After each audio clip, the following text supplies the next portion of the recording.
আসসালামু আলাইকুম, সবাই কেমন আছেন? আজকে আপনাদের জন্য আরেকটি নতুন রেসিপি নিয়ে হাজির হলাম। আজকে কাঁঠালের ভর্তা রান্না করা হবে, তাই গাছ থেকে পাড়া হচ্ছে বন্ধুরা।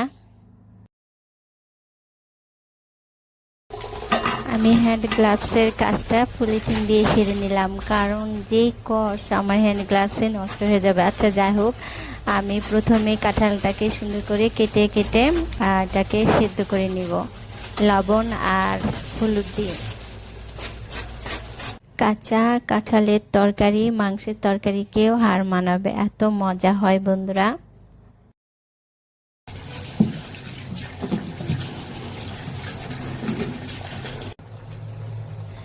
সেদ্ধ বসিয়ে দিলাম। এখানে আমি এটাকে 4/2 ভাগ সেদ্ধ করব, অর্থাৎ আধা কাঁচা, পুরোপুরি সেদ্ধ না।